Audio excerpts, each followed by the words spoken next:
नमस्कार दोस्तों, बहुत बहुत स्वागत है आपका संवाद न्यूज इंटरनेशनल पर। और मैं हूं आपका अपना काफर बुत परस्त रामभक्त संकेत चतुर्वेदी। दोस्तों, जैसा कि आप लोग जानते हो, कांग्रेस ने अपना घोषणा पत्र जो है वो रिलीज कर दिया।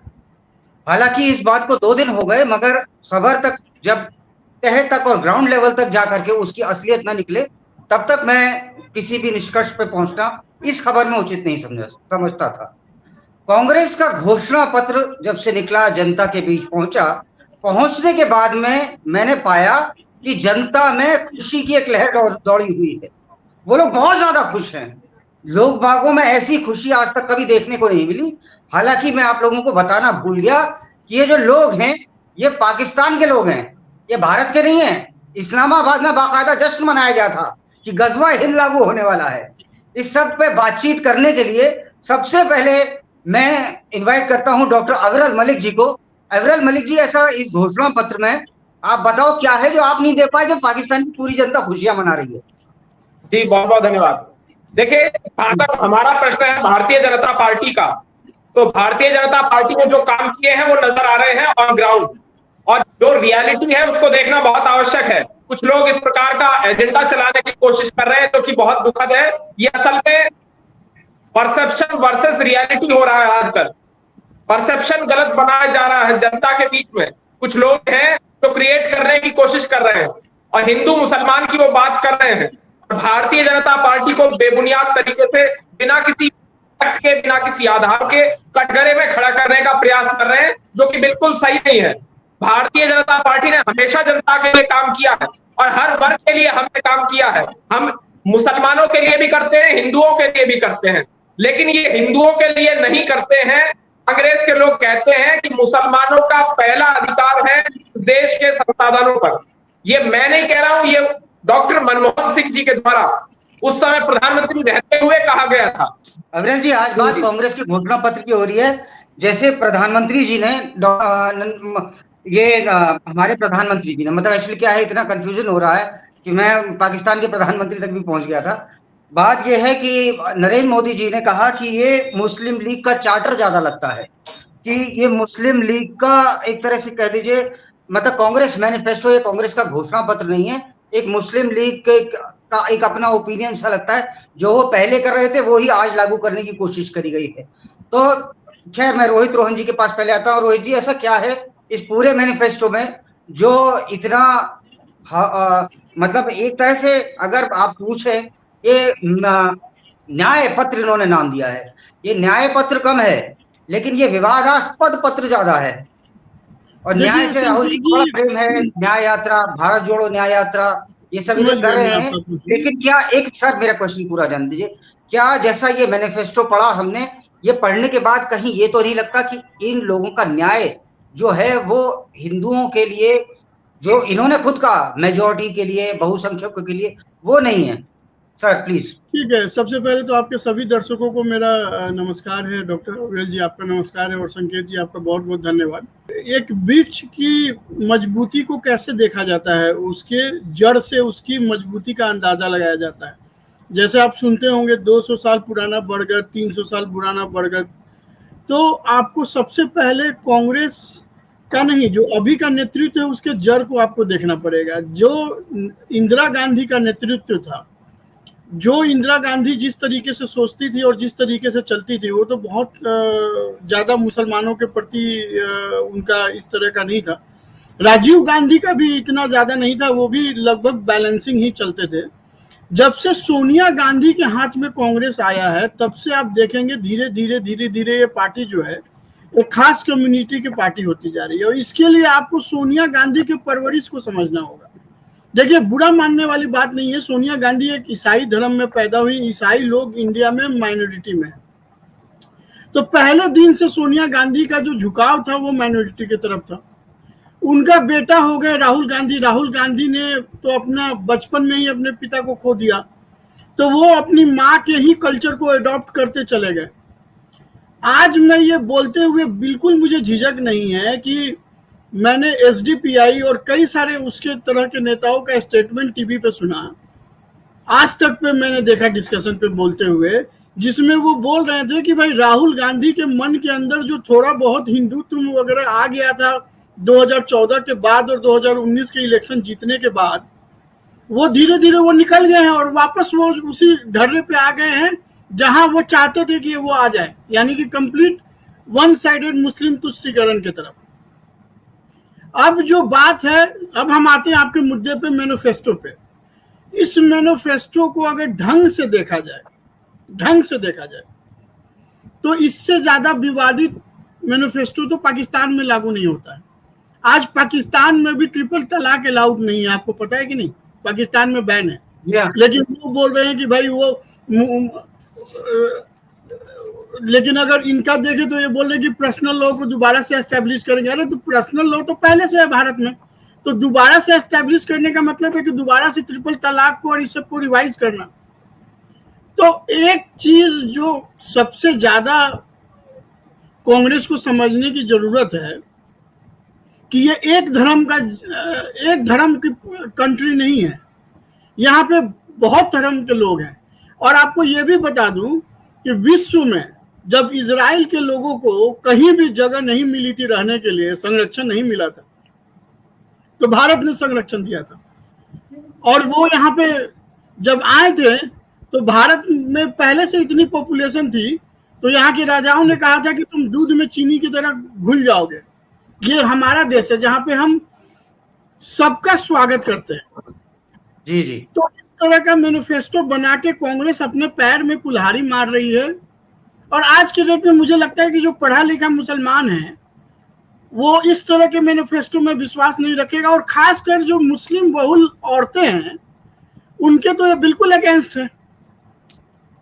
जी सर, अब पहली बात तो मैं कहीं जगह आपसे मैं एग्री नहीं कर पाया कि जैसे आपने कहा कि पहले कांग्रेस अलग थी और अब अलग है, क्योंकि जो व्यक्ति ये कहते थे कि now by matter of chance I am a Hindu, तरबियत से मैं ईसाई हूँ और मिजाज से मैं मुसलमान हूँ और by matter of chance I am a Hindu, तो मेरे को तो नहीं लगता ये लोग, वो तो अंग्रेज थे ना, नेहरू जी अंग्रेज थे। देखिए, नेहरू जी को प्रधानमंत्री बनाया ही इसलिए गया था क्योंकि पूरे इंडिया में वही एक अंग्रेज थे।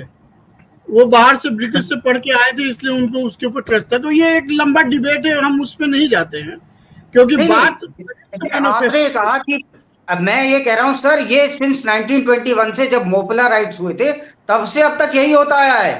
तब भी आप नेहरू जी का इंदिरा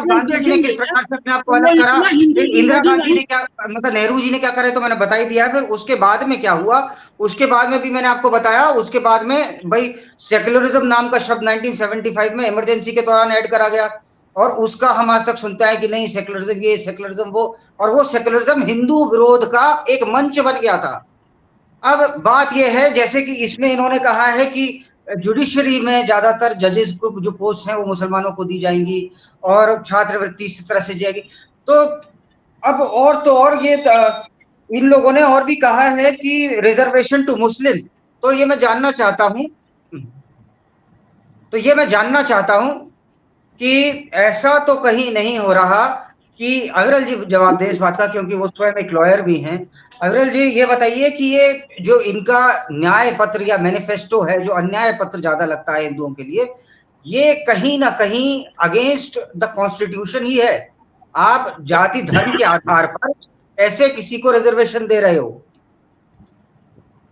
बिल्कुल, ये असंवैधानिक है, गैर कानूनी है, और ये एक प्रकार से संविधान की और कानून की और लोकतंत्र की हत्या करने का प्रयास कर रहे हैं, कार्य कर रहे हैं। लेकिन इस कार्य में सफल बिल्कुल नहीं होंगे, क्योंकि जनता आज के समय में जागरूक है। जनता को मालूम है कि ये संविधान की हत्या करने का प्रयास कर रहे हैं, और इस देश की जनता संविधान को प्रोटेक्ट करने का कार्य करेगी। संविधान में स्पष्ट है, कॉन्स्टिट्यूशन में स्पष्ट तौर पर लिखा गया है कि सबके बराबरी का अधिकार है, सबको बराबरी का अधिकार है, सब बराबर है, किसी को ऊंच नीच का दर्जा संविधान के मुताबिक नहीं दिया गया है। तो कैसे ये एक पर्टिकुलर रिलीजन की बात कर रहे हैं या एक पर्टिकुलर कास्ट की बात कर रहे हैं? इनको किसने राइट दिया? कौन से आर्टिकल में लिखा हुआ है कि एक पर्टिकुलर रिलीजन की बात करें? कहां लिखा हुआ है कि ये केवल मुसलमानों की बात करें? बाबा साहब भीमराव अंबेडकर जी ने कहां लिखा है? संविधान में कहां लिखा हुआ है कि केवल मुसलमानों की बात की जाए? और ये अधिकार कहां से सरकार को दिया गया है संविधान के द्वारा कि सरकार एक रिलीजन के लिए कानून बनाए या एक रिलीजन के लिए काम करे? रोहन जी आपसे कुछ पूछना चाह रहे हैं, रोहन जी प्लीज।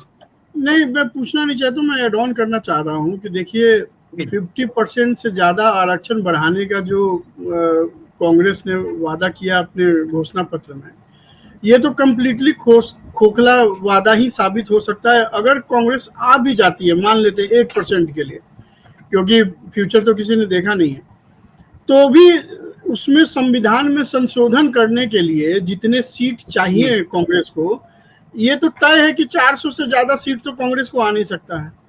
संविधान में इस तरीके से संशोधन वो कर नहीं पाएंगे। तो ये तो सिर्फ एक तरीके से मुस्लिम तुष्टीकरण की तरफ ज्यादा है कि हम मुसलमानों को इतना इस तरीके के प्रलोभन दे दें कि वो एक मुश्त हमें वोट दे दे, बस। इससे ज्यादा अगर कांग्रेस मुसलमानों की पार्टी होती तो मेरे ख्याल में समाजवादी पार्टी, AIMIM, यहाँ तक कि TMC जो अभी इनका चुनावों में कुछ टाइम तक साथ में भी थे, इस प्रकार के क्षेत्रीय दलों का जो उभार था, जो भारत ने देखा आफ्टर 70s, ऐसा कतई नहीं हुआ। सर अब एक बात और बताइए कि इसमें ये कहा गया है कि वी विल नॉट टॉलरेट मेजोरिटिज्म, ठीक है सर? तो मेजोरिटिज्म को हम टॉलरेट नहीं करेंगे, इसका अर्थ कहीं ये तो नहीं कि मतलब हिंदुओं के लिए खतरे की घंटी है? आप दोनों में से कोई भी जवाब देना चाहें। देखिए, हिंदी तो इसका यही होता है, हिंदी तो इसका यही हुआ। लेकिन देखिए, कांग्रेस जो 2019 में 2014 में हारी, संकेत जी, अगर 2014 में मोदी की सरकार नहीं आती, 1% की हम बात कर रहे हैं, पास्ट की बात कर रहे हैं, तो ये जो है कम्युनल बिल लाने वाले थे, और वो जो कम्युनल बिल आ जाती तो आज के डेट में ना रोहित रोहन इंडिया में रह सकते थे, ना संकेत चतुर्वेदी इंडिया में रह सकते थे, क्योंकि वो इतना वन साइडेड बिल बनाया जा रहा था। वन साइडेड बिल इस तरीके से था कि अगर कहीं पे दंगा होता है तो भाई जहां पे आप बात करेंगे कि दंगा होगा, वहां पे तो मुस्लिम आ ही जाएंगे, उनको मौका मिल जाएगा। जहां भी दंगा होगा तो मुसलमानों पे कोई केस नहीं दर्ज किया जाएगा, पहली बात।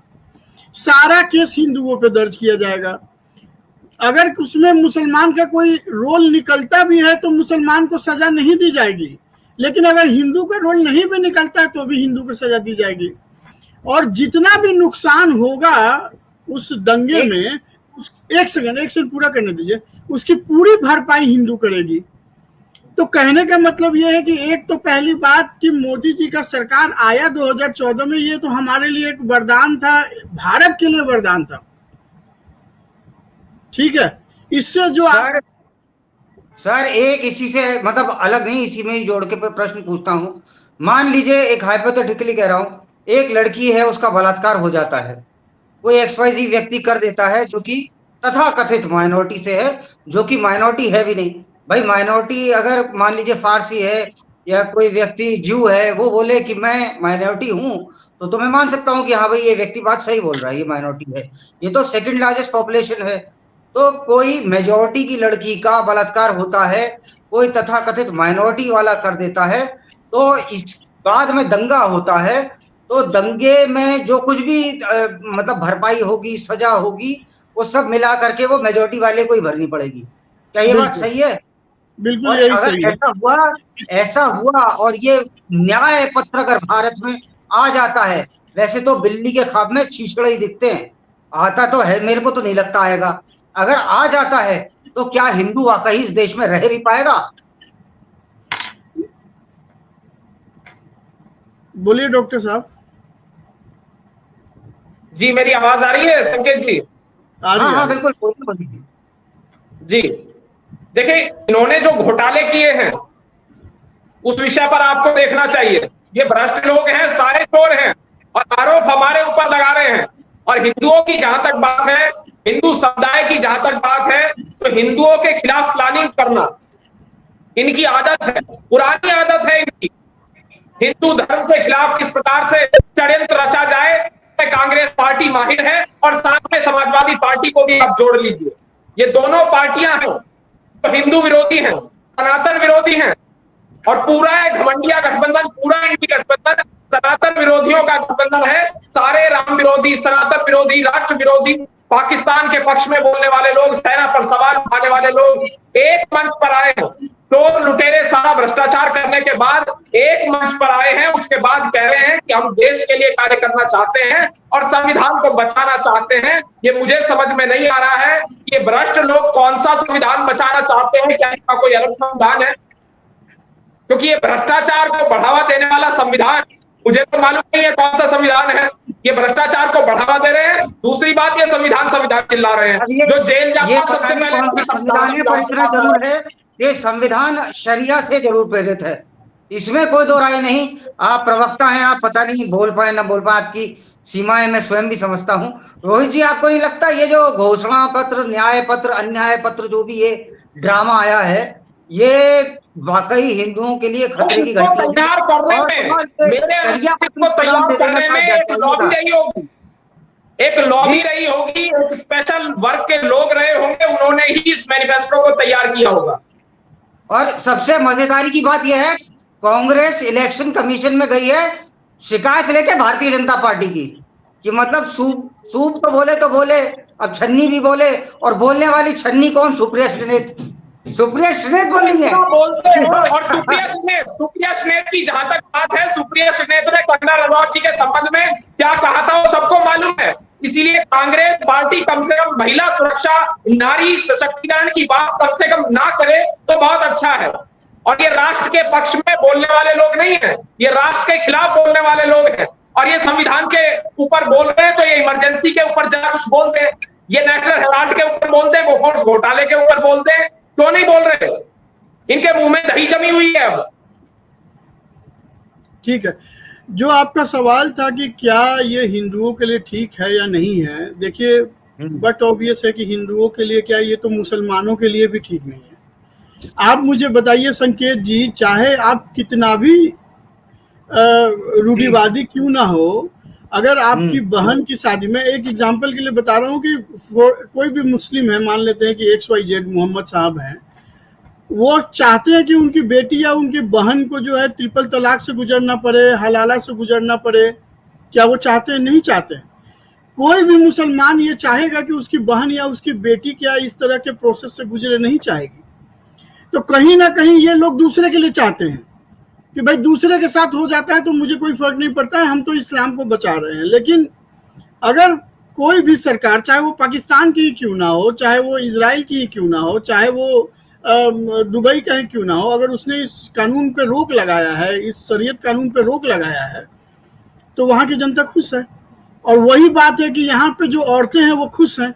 तो इस तरीके से तो जो कांग्रेस जो ये दोबारा जो बोल रही है कि मुस्लिम पर्सनल लॉ को इम्प्लीमेंट करने की कोशिश करेगी, तो सबसे पहले तो जो 50% आबादी है मुसलमानों की, वो तो ऐसे ही छटक जाएगी।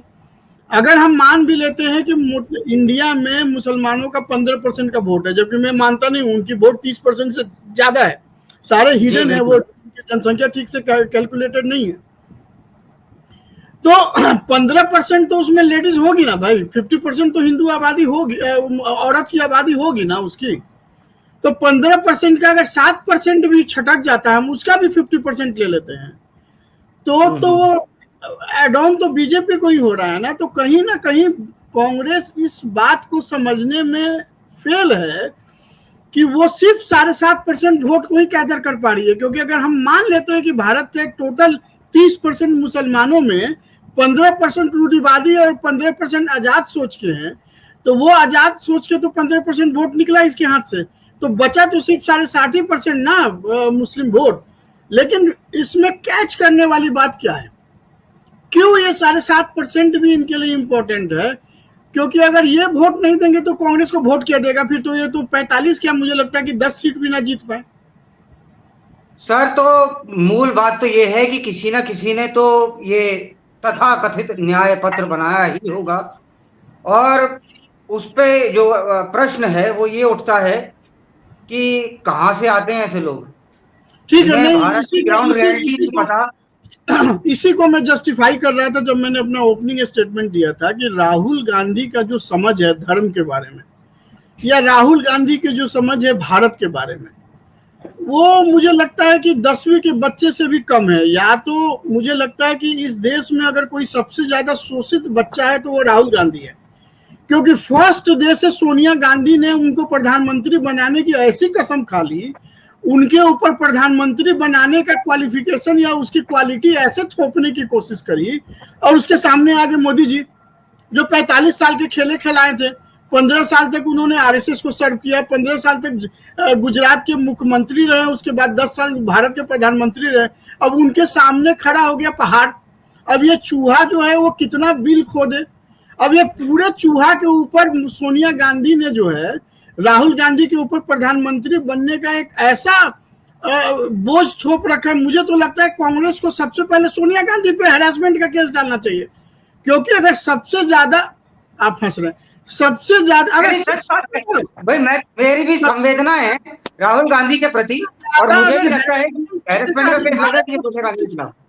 अगर भारत के पॉलिटिक्स में अगर किसी का सबसे ज्यादा शोषण हो रहा है तो राहुल गांधी है। भाई राहुल गांधी को क्या पसंद है? उनको घूमना पसंद है, वो थाईलैंड जाना पसंद है, उनको बैंकॉक जाना पसंद है। आप उनको जबरदस्ती भारत यात्रा करवा रहे हैं, आप उनको जबरदस्ती कहीं भी खड़ा होकर बंदा कुछ भी बोल देता है। अच्छा, मैं आपसे एक सवाल पूछना चाहता हूँ, राहुल गांधी टोटल कितने साल से सांसद हैं?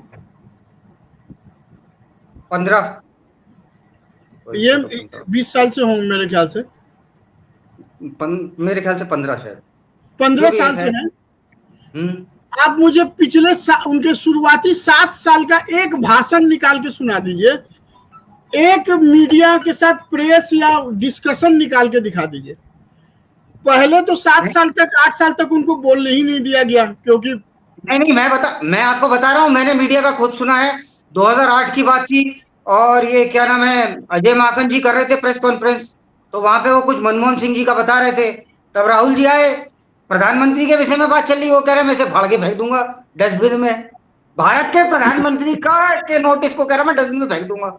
ऐसे तो प्रधानमंत्री, उनके अपने प्रधानमंत्री। आप मुझे बताइए कि आज बीजेपी के किसी नेता में इतना हिम्मत है कि वो मोदी जी के किसी बिल को बोले कि मैं फाड़ के डस्टबिन में फेंक दूंगा? जेपी नड्डा की हिम्मत है?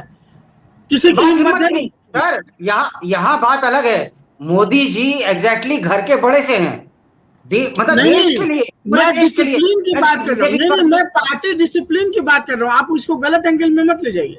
मैं पार्टी डिसिप्लिन की बात कर रहा हूँ कि जिस पार्टी की सरकार है, जिस पार्टी का मुख्यमंत्री है, उस पार्टी का पार्टी अध्यक्ष बड़ा होता है। आपको पता है कि नहीं?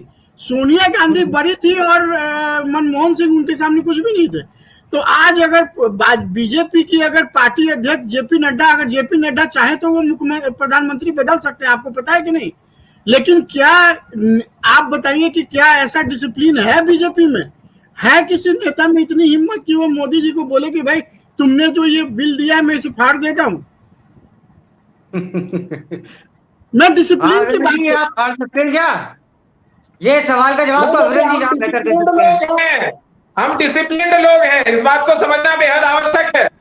और यदि कोई इस बात को नहीं समझता है तो इसका अर्थ है कि वो दूसरा राहुल गांधी है।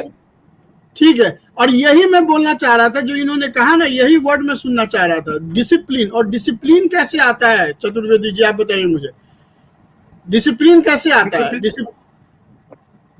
डिसिप्लिन कैसे आता है? अरे आप तो मेरा ही इंटरव्यू लेने लग गए। डिसिप्लिन ऐसे आता है, डिसिप्लिन आता है। मैं डिसिप्लिन कहां से कर लूंगा? सम्मान नाम का शब्द ही नहीं था वहां पर। तो उन्हें तो लगता था डिसिप्लिन आता है। सुनिए, कांग्रेस कोई पॉलिटिकल पार्टी नहीं है, एक प्राइवेट लिमिटेड फर्म है जो कि जिसका हेड ऑफिस 10 जनपद में है, और वो मोहब्बत की दुकान चला रहे हैं, और दुकान में सामान थोड़ा फीका हो गया। कैसे भी ना आए डिसिप्लिन, कैसे भी आए या कैसे भी ना आए, लेकिन कुत्ते का झूठा बिस्किट खाने से तो बिल्कुल नहीं आता। ये जो खिलाने का काम करता है, कुत्ते के झूठे बिस्किट बांट रहे हैं अपने पार्टी के नेताओं को, ये बहुत दुखद बात है। ये मनुष्यों का अपमान कर रहे हैं, आत्मसम्मान को ठेस पहुंच रही है कांग्रेस के नेताओं के। संकेत जी, मैं ये बोलना चाह रहा हूँ कि डिसिप्लिन आता है ट्रेनिंग से। और राहुल गांधी की कैसी ट्रेनिंग हुई कि वो अपने ही प्रधानमंत्री का बिल फाड़ दिए। यानी कि उनके घर में, उनके सामने ऐसे प्रधानमंत्री के पोस्ट को ऐसे प्रोजेक्ट किया गया जैसे उनके फटा हुआ कुर्ता में वो लेके घूमते हो। हाँ, लगता तो ऐसे ही था। अगर बिस्किट कुत्तों के खिलाए जा रहे हैं नेताओं को, मुख्यमंत्रियों को, तो वो कुत्ता ही समझे जाएंगे बेचारे। और ऐसे में कोई रहना क्यों चाहेगा ऐसे दल में। और तो और वो बैठ करके कभी भगवा का अपमान करते हैं। खैर, मैं एक उस पे आता हूँ सर, दोबारा से। जो ये घोषणा पत्र है, जो क्या न्याय पे अन्याय जो कुछ भी है ये बवाल, इसमें एक ये है, वो क्या नाम था उनका साहब, एक वो थे, उनकी जो मदर जो थी वो सऊदी अरेबिया की थी साहब। और उनके फादर सर, शायद शायद नहीं, कंफर्म सर, अफगानिस्तान के थे। और वो जो कभी खुद स्कूल नहीं गए थे साहब। लेकिन वो पहले जो वो थे ना साहब, वो क्या कहते हैं उसको, शिक्षा मंत्री, वो थे भारत के। उस वजह से वो अकबर महान हो गया था। अब उनके नाम पे कोई छात्रवृत्ति मिलती है साहब। अब उस छात्रवृत्ति में ये कहा गया है कि सिर्फ मुसलमानों बच्चों को ही वो दिया जाएगा। तो ये भी तो कहीं ना कहीं आप दोनों से प्रश्न है कि लीगली इलीगली ये गलत तो नहीं है। कानूनी तौर पे गलत तो नहीं कि आप छात्रवृत्ति के बच्चों को ऐसे। इन्होंने एक और स्टेट का चुनाव हो रहा था, तब इन्होंने कहा था हम हॉस्पिटल बनवाएंगे मुसलमानों के लिए। मान लीजिए बाहर एक हिंदू का एक्सीडेंट हो जाता है, एक सरदार का एक्सीडेंट होता है, एक जैन का एक्सीडेंट, एक क्रिश्चियन का एक्सीडेंट हो जाता है, आप क्या मना कर दो, इलाज नहीं करेंगे, पहले से मुसलमान बनाओ तब करेंगे इलाज। ये कहाँ से आते हैं ये लोग, क्या ड्रामा है ये। देखिए, ये सारा एक्सपेरिमेंट केरला में हो रहा है जी केरला में खुल के हो रहा है, ठीक है। जी और कांग्रेस जो है, आपने कहा कि भाई क्या बच्चों की छात्रवृत्ति दे सकते हैं या नहीं दे सकते हैं, तो देखिए सरकार के पास कुछ तो पावर्स होते हैं, लेकिन ये संविधान और न्याय युक्त नहीं है कि आप किसी एक कम्युनिटी के बच्चों को पैसा दे और एक कम्युनिटी के बच्चों को जो है, चाहे वो किसी भी इकोनॉमी इनकम ग्रुप से हो, उनको आप ना दे। जैसे कि आपने सुना होगा, यूपी में अखिलेश यादव ने अपने सत्ता में सिर्फ मुसलमान लड़कियों को पास करने पर लैपटॉप और साइकिल बांटे थे। आपको पता है कि नहीं? बाद में उसको सुप्रीम कोर्ट में और कोर्ट में चैलेंज किया गया और ये वो हुआ। लेकिन ये जब तक होता है, जब तक फैसला आता है, तब तक तो इनकी सरकार बदल चुकी होती है और जो मैसेज ये मास को देना चाहते हैं वो दे चुके होते हैं। देखिए, भारत की जो पॉलिटिक्स है ना, वो एक्ट से ज्यादा सिंबॉलिक है। आप समझिए, मैं मुसलमानों के लिए कुछ करूं ना करूं, मैं बोलूं मुसलमानों के लिए। जैसे लालू यादव ने 15 साल में क्या किया मुसलमानों के लिए, क्या किया दलितों के लिए, क्या किया यादवों के लिए, लेकिन बोलता रहा। वो जब मुंह खोलता था तो मुसलमानों के फेवर में बोलता था, जब मुंह खोलता था तो यादवों के फेवर में बोलता था, जब मुंह खोलता था तो दलितों के फेवर में बोलता था। तो करो या ना करो, सिंबल बने रहो मुसलमानों का। हरा रंग का टोपी लगाए रहो, हरा रंग का गमछा बांधे रहो। अपने आप टोपी जालीदार होती है सर, गलत बोल रहा। टोपी सफेद होती है, जालीदार होती है, हरी नहीं होती। ठीक है, आप जो भी कलर चुनिए। एक आपने समाजवादी पार्टी के प्रवक्ता को देखा होगा, पिछले 5 साल से वो एक ही कलर का कुर्ता पहन के टीवी पे आता है और उसको सही कुर्ता है, उसी रंग के सारे कुर्ते हैं।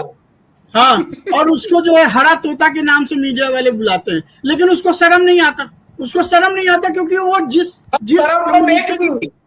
तो बेच ही दी इन्होंने। जिस कम्युनिटी को एड्रेस करना चाहते हैं उसको कर रहा है, तो उसको क्यों शर्म आएगा? उसी के लिए उसके पार्टी ने रखा है उसको। बताइए। खैर, ये तो मतलब मैं तो कहता हूँ राजनीतिक शुचिता में अगर कुछ न्यूनतम स्तर को होता होगा ना, ये वो मतलब they have gone down to the lowest depth which is possible. Never ever what was seen, and I don't think so, और आई वुड नॉट लाइक कि भविष्य में ऐसा कभी कुछ देखने को मिले। अविरल जी, आपका कंक्लूडिंग रिमार्क प्लीज। जो ये न्याय पत्र 4 जून को बड़े स्तर पर परिवर्तन आने जा रहा है, बहुत बड़े स्तर पर परिवर्तन आएगा और उस दिन कांग्रेस मुक्त भारत का निर्माण हो जाएगा। इस बात को आप लिखकर रख लीजिए। कांग्रेस सिंगल डिजिट पर सिमट कर रह जाएगी, इस बात को जानना बेहद आवश्यक है। और ये भाई साहब वायनाड से भी हार रहे हैं, इनकी जमानत वहां से जब हो रही है इस बार। अमेठी तो छोड़कर भाग ही गए और रायबरेली भी इन्होंने छोड़ दी। सोनिया गांधी रायबरेली छोड़कर राज्यसभा भाग गई राजस्थान के रास्ते। ये बहुत अजीबोगरीब किस्सा है और इसको समझना बहुत आवश्यक है। ये हुआ क्यों?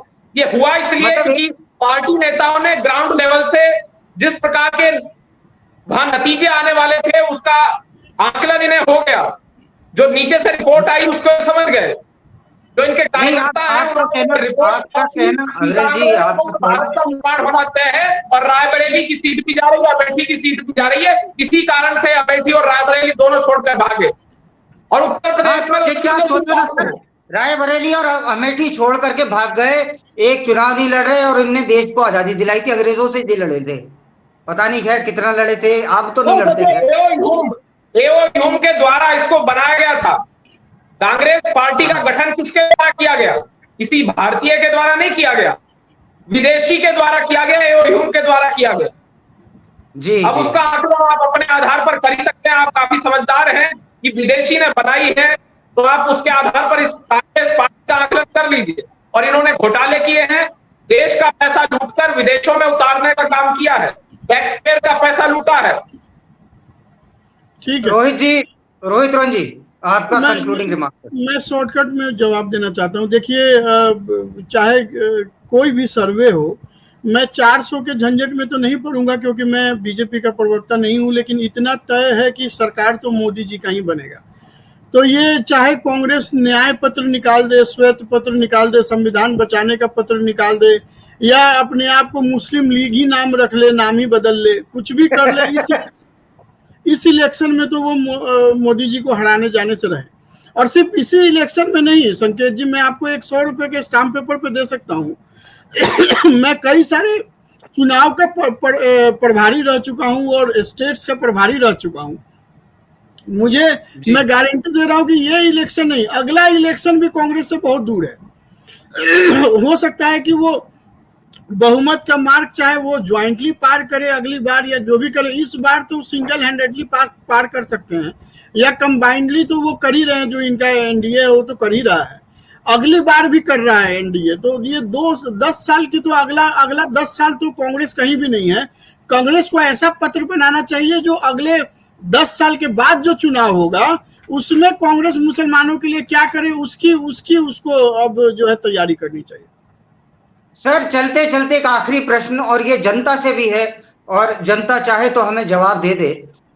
ये मैं जानना चाहता हूं, कमेंट सेक्शन में आप लोग चाहें तो जवाब दे दे कि ये जो न्याय पत्र है, न्याय यात्रा के बाद आया हुआ न्याय पत्र, न्याय यात्रा जो फ्लॉप हो गई थी, उसके बाद ये जो अजीबोगरीब सा न्याय पत्र आया है, जिसकी मतलब मैं क्या कहूं, मतलब ये तो विवादों में घिरा हुआ एक शब्द समूह ज्यादा लगता है।